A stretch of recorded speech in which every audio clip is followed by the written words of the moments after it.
One question that might be raised at this juncture is why a sex magic cult? Well, as noted above, the symbolism has already been conveyed in numerous instances of pillars, pentagrams, Alice and Oz references, all of which culminate at the ritual orgy at the heart of the film. And as we said, all of this is very blatantly Crowleyan. There's also the hermaphroditic and alchemical union of opposites doctrine that I mentioned earlier in Crowley. That is believed to be overcome or transcended by this sexual abandon. In the practice of sex magic, the goal of erasing oppositions is believed to be effected in the sexual act. Traditionalist philosopher Julius Evola echoes Pike's original comments at the beginning of this chapter and explains that the attempt to overcome dualities and the affecting of the psychosphere through such actions is the purpose of this occult working. The separation of the sexes is a special method of manifestation of the dyad principle, which also conditions the division between spiritual and nature, ego and non-ego. If there exists a metaphysical coincidence, as we have seen, as John Scotus Erigena recognized it, then there may well be a relationship between the experience of transcendence through sex and a non-dual state that permits a direct extranormal action on the non-ego of the outer web of events. Let us recall that this is the classical Platonic version of the myth of the original hermaphrodite, and of a power such that it struck fear into the gods and was attributed to that before being split. So in other words, here is Evola saying that sexual magic is just ancient pagan psychodrama repackaged. But in many ways, it's important to understand this is actually how these cults view their actions. The cults believe that these things are real and that they really do have an effect. So while most people may not understand the world this way due to modern rationalism and scientism, many pagans and occultists do understand the world this way. In regards to the movie's ritual scene, in regards to the magic circle, Evola also writes, here it is a matter of the chakra, or the chains or wheels consisting of couples who perform ritual coitus together in circular formation.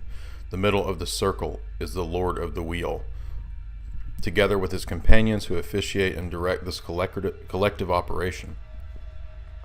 An adept who has had perfect initiation is needed to perform this function.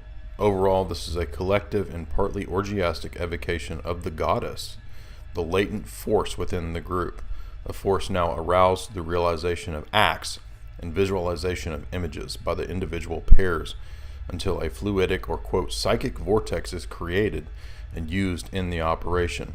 A similar method performed for the benefit of others is used in professional magic rites. Tantric chakra have been convened by princes for specific purposes, such as propitiation of success in war.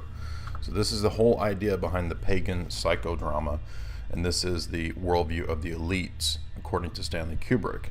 I think this is correct, and I'm not promoting the works of Julius Evola. I think his critique of the modern world is very insightful and very good, but as you can see, this idea of returning to some ancient pagan psychodrama really is already the worldview of our moneyed elites, and is therefore degenerate and destructive. Indeed, as we will see, the Crowleyan elements of Kubrick's film are made evident. For the purpose of sexual orgies in a ritual context, American historian and philosopher R.J. Rushdoony comments on the ancient pagan perspective of primordial chaos and ecstatic frenzy, which is perfectly applicable to the magical ritual shown in Eyes Wide Shut's cult. He writes, in ancient fertility cults, which as genetic faiths enthrone the lowest as the primary, a return to primordial chaos as a means of social regeneration. The fixed, lawful, and rational were late and higher developments, supposedly, and thus less basic and essentially viewed as sterile. Closeness to the primitive was closeness to creativity and vitality. Chaos itself was the principle of regeneration.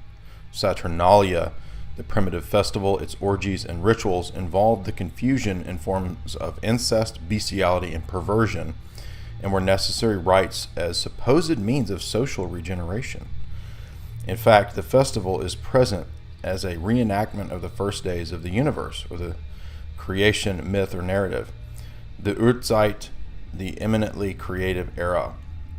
The rebirth of nature and the rebirth of society both require this return to chaos, supposedly. The festival is thus celebrated in the context of myth and assumes the function of regenerating the world.